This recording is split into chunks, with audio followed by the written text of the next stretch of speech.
Frishman.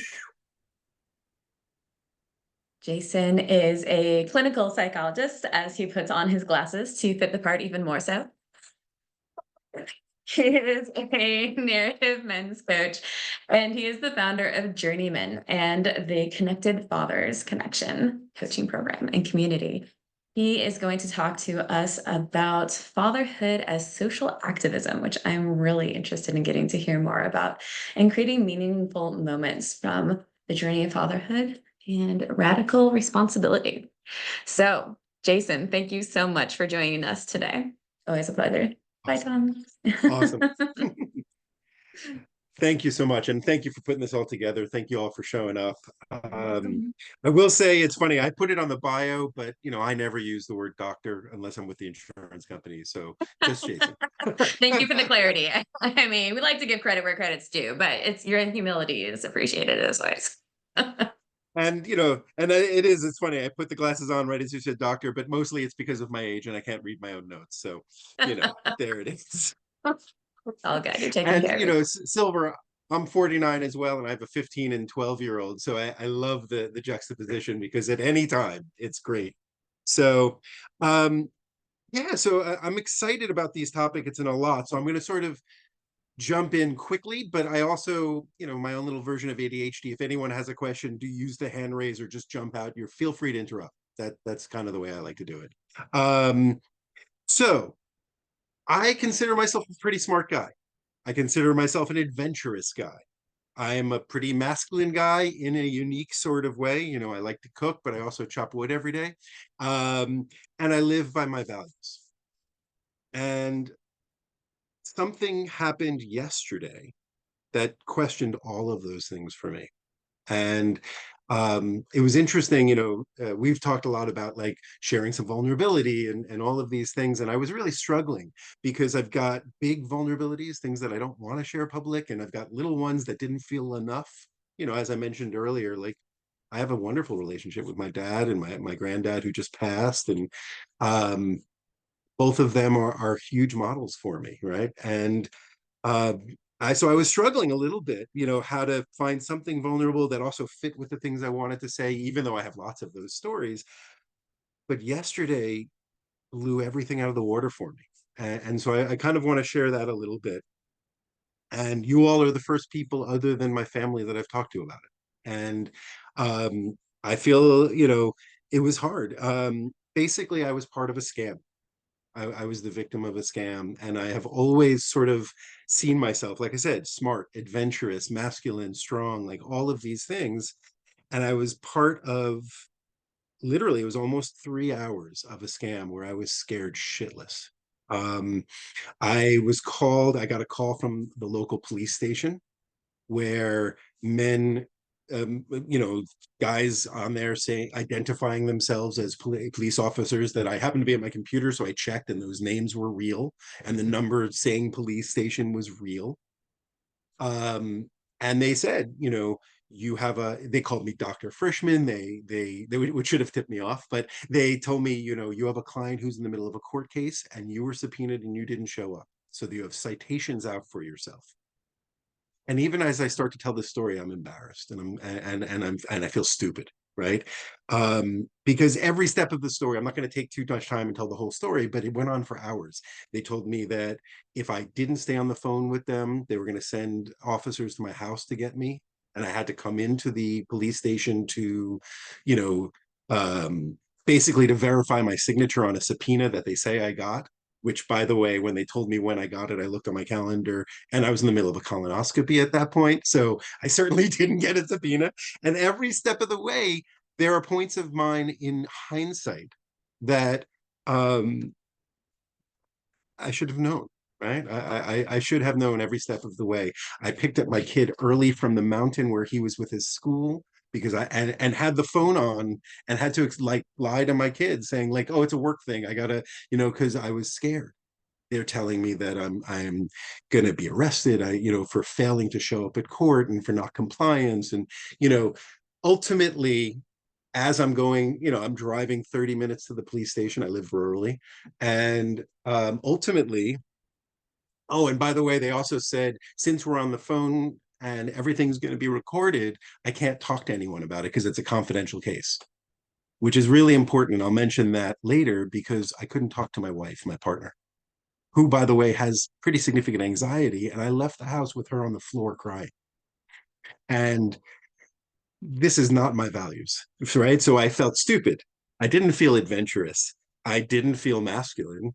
And I wasn't living by my values. So all of a sudden, this whole 3 hour period, I'm shaking and not knowing what to do. Um, and long story short, at some point during the time, they, had me do something. They were trying to get money out of me. And I realized I was like, this is not going to happen. Right. And all the while they're talking to, doing this thing. And I'm like, you know what? I'm just driving to the police station. And they were trying to get me not to, like, we're having officers come, this whole thing. And I was like, no, I'm not doing that. So finally I got smart after about 3 hours.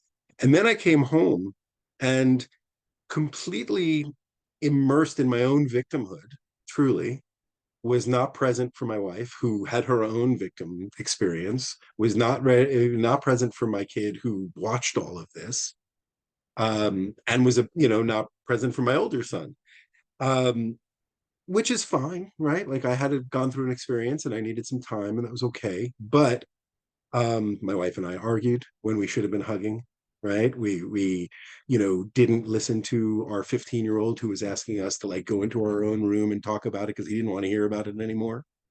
Um, and all of a sudden, every piece of what I'm doing and what I do in life and what I teach other men and how I live, I wasn't really living, right?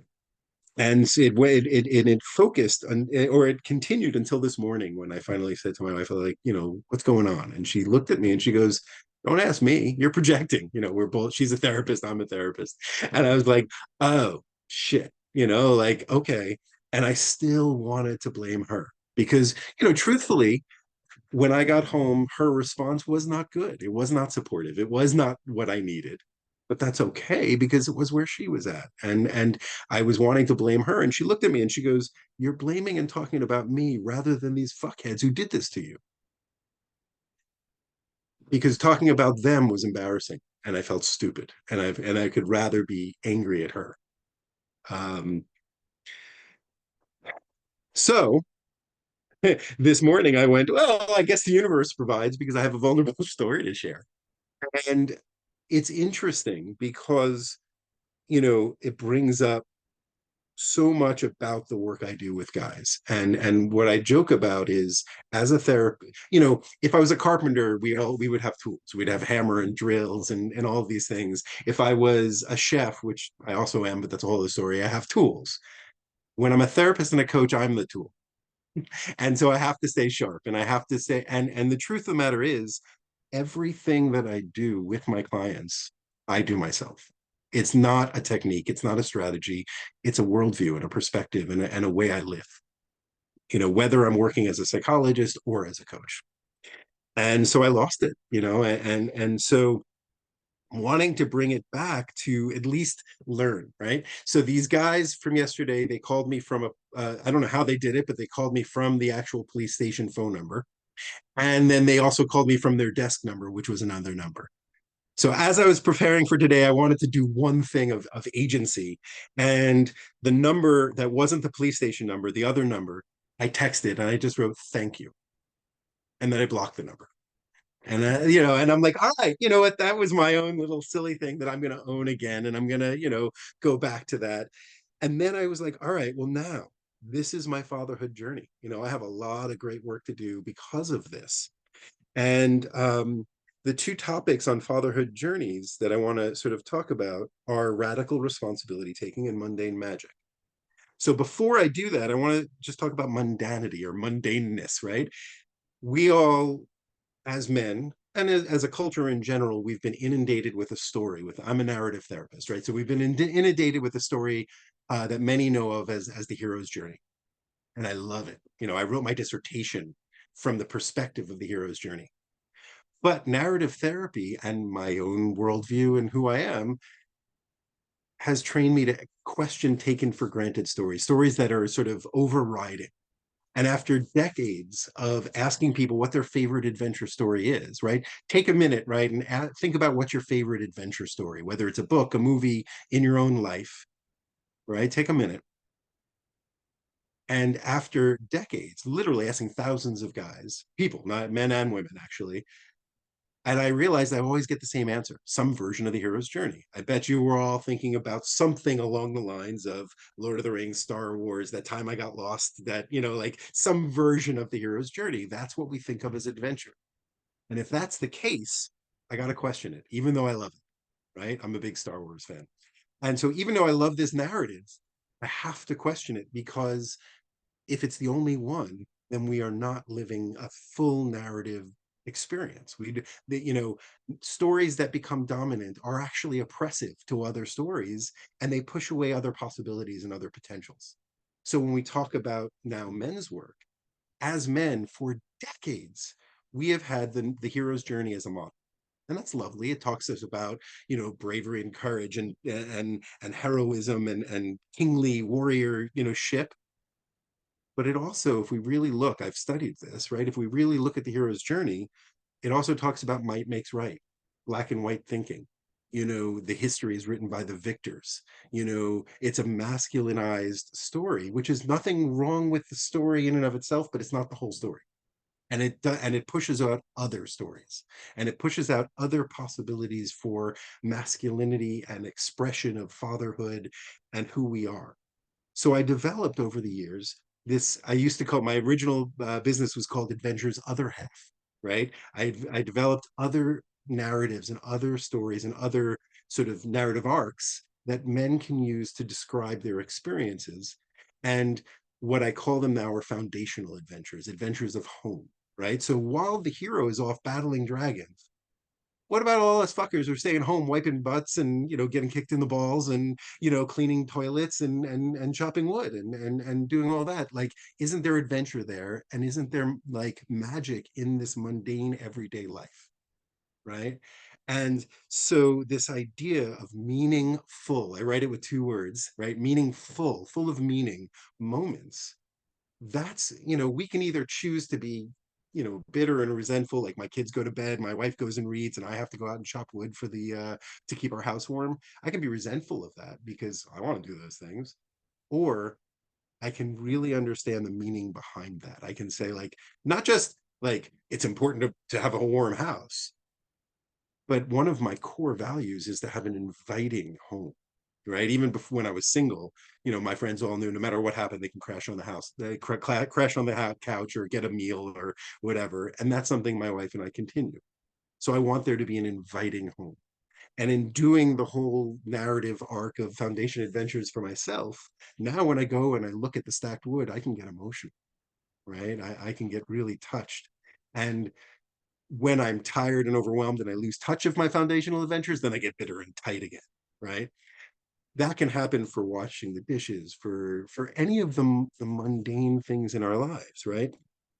And so going back to the story from the scam, after having this conversation with my wife this morning where she really like called me out, I came downstairs, and instead of going to work out, which is what I was gonna do, I said, hey, one kid is away for the weekend, my 15-year-old's home. And I said, hey, can I make you all breakfast? I'm the cook in the house. And they were like, no, you go work out. You need it. It'll make you feel better. I said, no, what will really make me feel better is to serve you all and to give you, to clean the kitchen while I cook, to do what I'm really good at, to make me feel good, but to serve. Right. And this is that meaningful, mundane thing. I just made breakfast. Like, I didn't do anything special, but well, I did. It was really, really fucking tasty. But but I didn't like, but it was for service, and it was to have this meaningful moment that I could hand them the plates. Then I went and worked out, and it was great. But this mundane magic is this idea of being intentional, being mindful, being aware that like just doing the dishes is service to the people you purport to be most like loving towards, your family, right? And so having that as a hug, having, doing dishes as a hug, right? Like, or, do clean up, or doing any of the things of the home. And then the other piece about it, which will come back later on social activism, is those are all things that are invisible that usually women do. Not always, of course, we all share things, but they're seen as feminine. And when we take that on, what kind of gift are we giving our kids when they see that? Right. And so then the other piece is radical responsibility, right? Going back to my story, truth is my wife did respond not as I would like, and kind of poorly in my opinion. And that's okay. That was her reaction. She had her own sort of victim experience. And what I've told the guys that I work with is, I don't care if your wife sets your favorite stuff on fire. There's something between the two of you. She may be totally wrong, but first check with yourself. Radical responsibility. I don't care if she was wrong. All issues are dynamics and they live between people, right? So start with being radically responsible for yourself, right?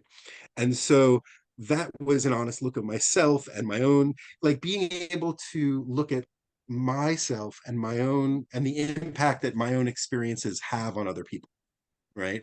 Rather than me, right?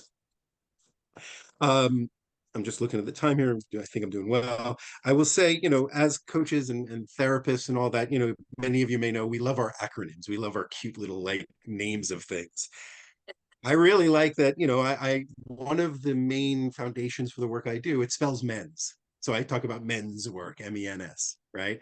And it is all about the in and the out breath of men's work. Okay. In breath is checking with your shit. Out breath is knowing the people around you in your context and the people whom you love and the people around you. And that has to start with your family, with your home, right? And so M is for mindfulness. Again, I put it in two words because it's not just about meditation, it's mindfulness, really being aware.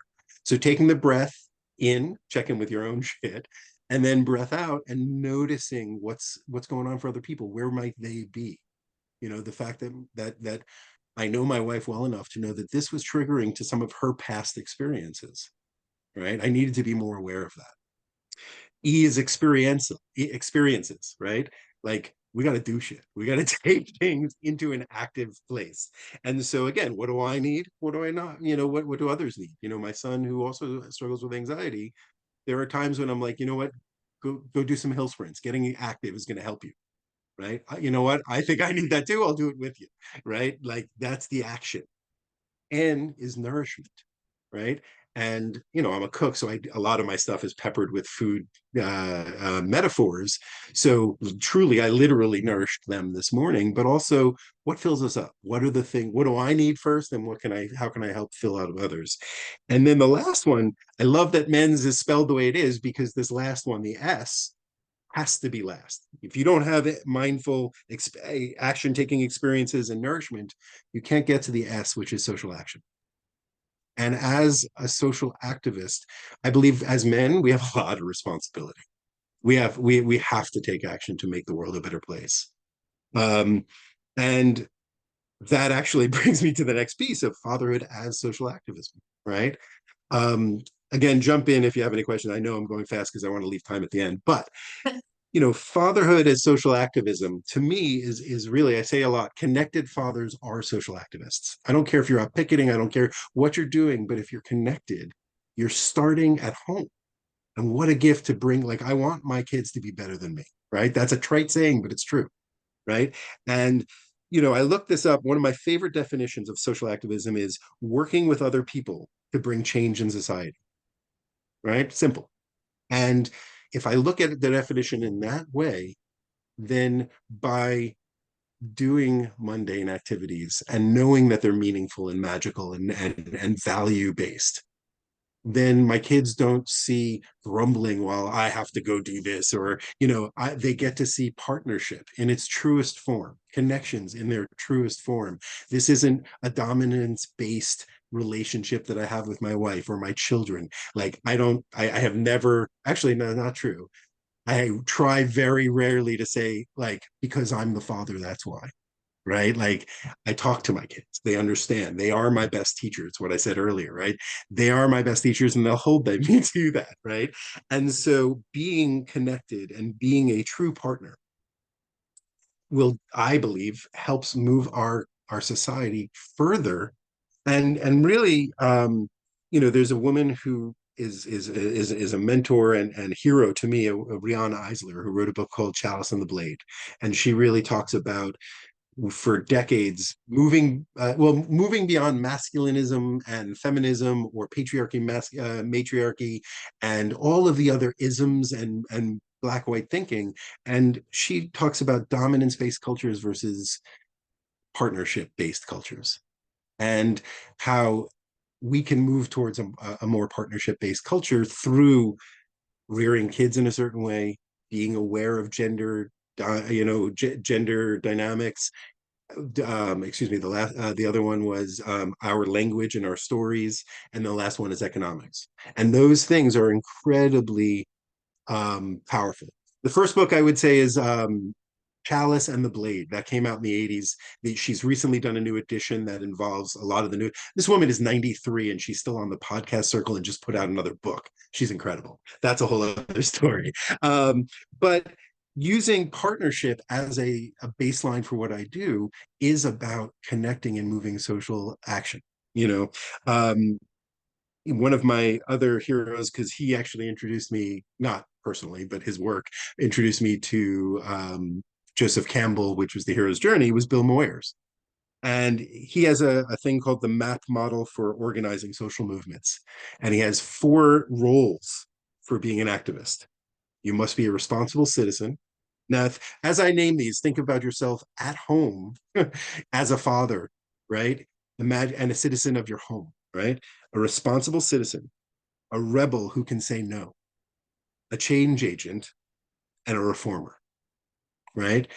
Those 4 elements are part of the fatherhood journey, right? Like so many of us have trouble saying those things in loving and caring ways, right? And so by being a connected father, by being committed to the fatherhood journey, and I mean the entire journey, right? Not just the going off and battling dragons and getting treasure, but the staying home, right? Like we always hear in the hero who battles dragons, we hear about the powerful, strength and all of that, but we didn't hear about 20 years of them practicing with the sword. We don't hear about the the pain and the boring and the mundane crap that they had to do to get where they are. In fact, either that's skipped over, or we're given it in a 3-minute montage, or the hero is just magically powerful, right? And that's bullshit. That doesn't happen.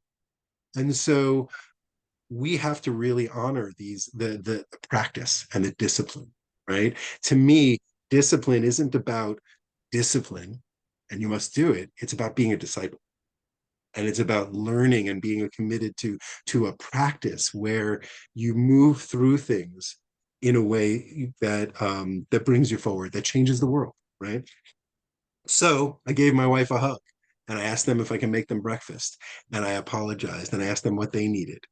And in doing that, the connection and the partnership allowed me to cry for the first time, that about this, not the first time, but the first time about this particular incident, and to be held by her, and so with that, I think that's the place where we can go back to being, to me, it's encouraging new stories and new narratives for both masculinity, fatherhood, and partnership and connections. So I think that's really good time, and I'd love to see if we have space for conversation, questions, or whatnot. um I know I went through a lot of that quickly. I'm my, like I think I said earlier, my own ADHD energy, and I'm fully into some of my tea these days. So Fully I'd caffeinated love to at hear this what y'all point. thought. Fully caffeinated. Fantastic. He's reared and ready to go, folks. Jason, thank you so I'm gonna much take my for all of glasses that. off. Gentlemen, if you'd like to unmute, feel free to hop in with questions, comments, or your own personal story.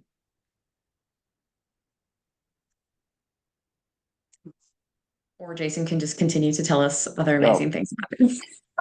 Okay. Jason, Jason, Thank you, man. I love the magic in the mundane.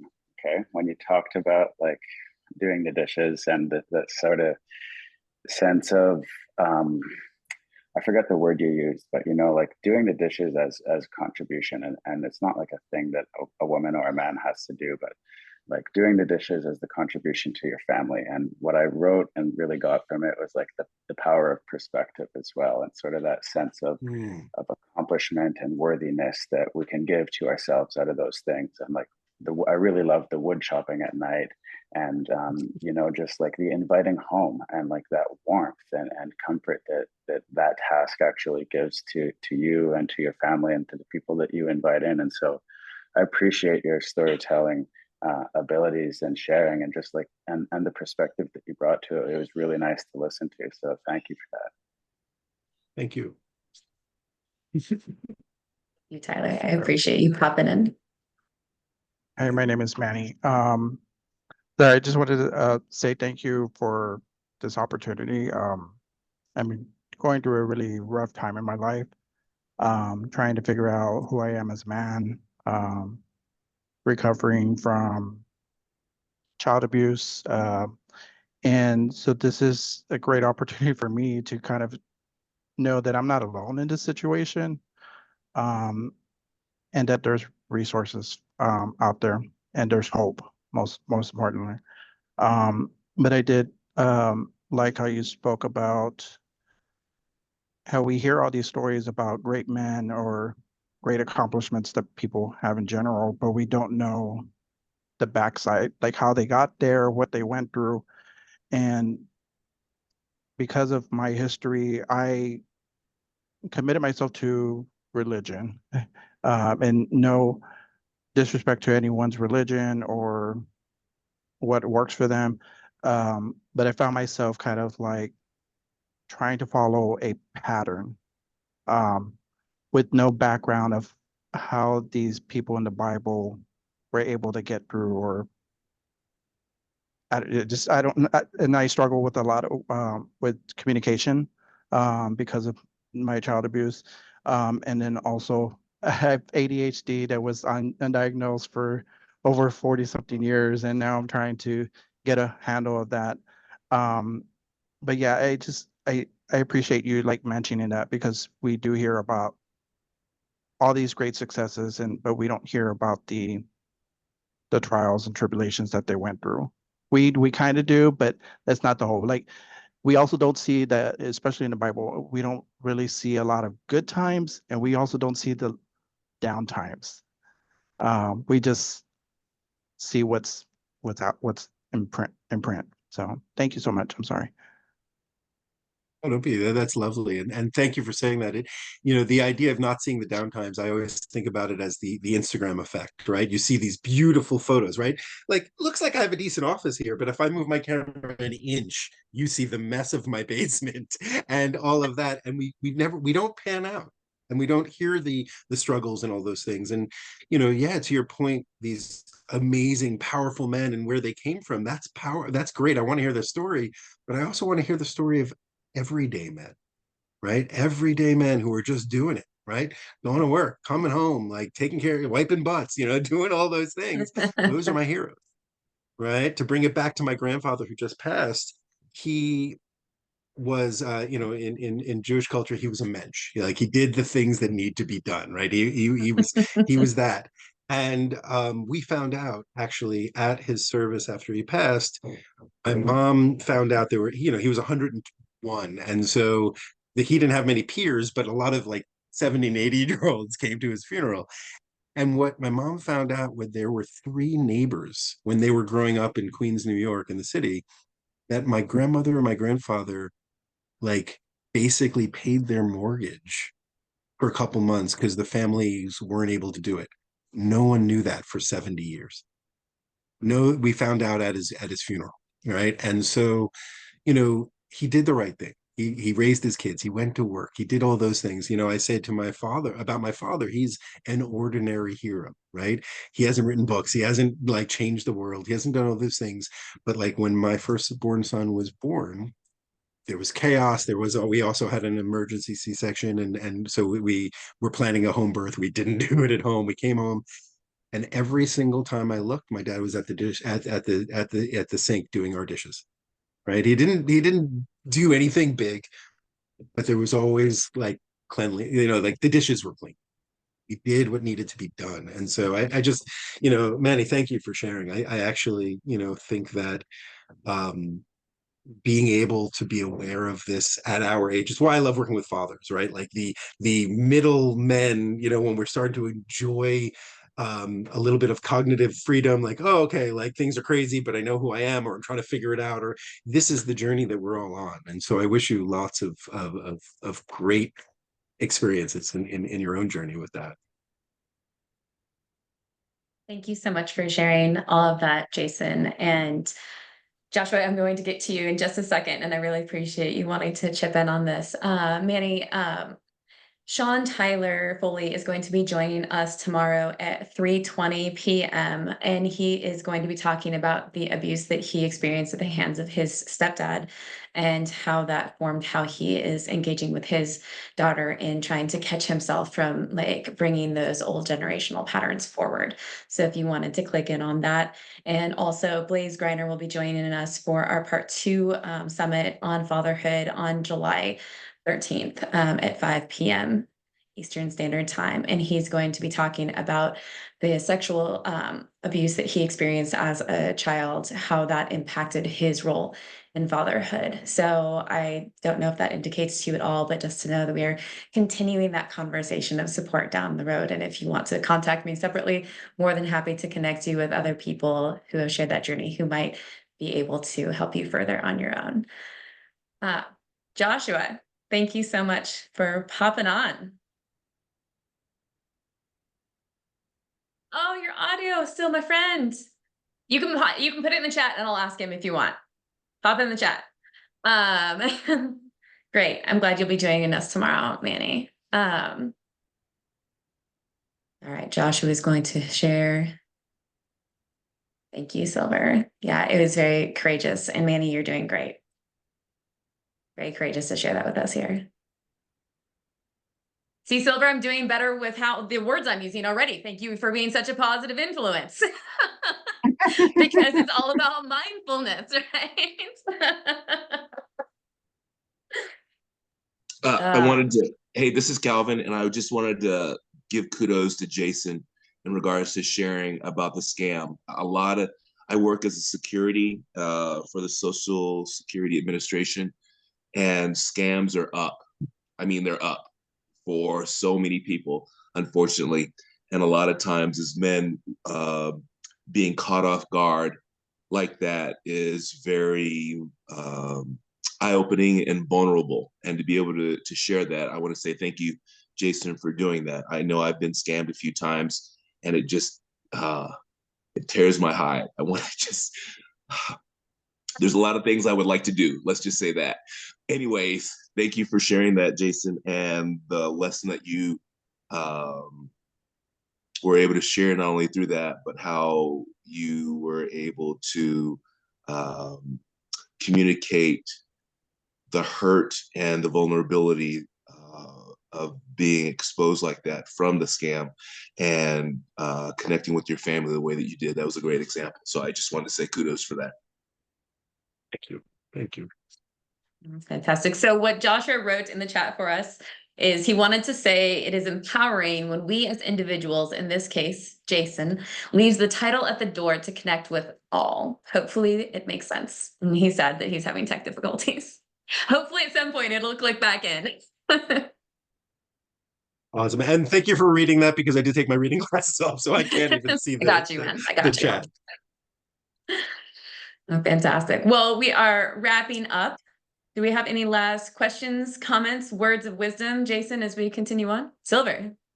Thank you, Jason. Thank you, Calvin. I think it's really important as men to share that we have been scammed. It does happen to the best of us, and it can be one of the most embarrassing things that happens to us as men. So we have to share it, and then it does not have a hold on us. And I just want to round up by saying I truly, truly believe that our greatest adversity and how we overcome it is our greatest gift to the world. I think that's what makes us do what we do. So, Manny, you got this. I'm so happy that you're here. There's a lot of incredible men's leaders here, and you're going to get a lot from this, and you're going to come out stronger, and you're going to be able to support others as well with what you learn and discover on this journey and this path, which I know has been very, very challenging for you. So I honor your bravery and your courage to share your journey. Much love, brother. Thank you so much, Silver, for Absolutely. all of your wisdom and for being so supportive as always. Jason, my friend, any last words? No, thank you all for being here, and thank you being for committed to the things you're all doing. I'd love to stay connected and hear the rest of your thoughts. I'm going to stay on for a little bit, but I'll have to jump off to take my son out. And yeah, I just lean into those foundational adventures, lean into the everyday, and I would love to hear about it. I'm going to put my information in the chat, and would feel free to please reach out. I joke about it that the JourneyMen organization is powerful and large and all that, but it's still basically me. So if you email me or connect me, you're going to get me, and I'm looking forward to it. Beautiful. Thank you so much, Jason. So Thank we you. have 5 minutes. You're welcome. Our next person, Niles. Niles, would you like 5 minutes to relax?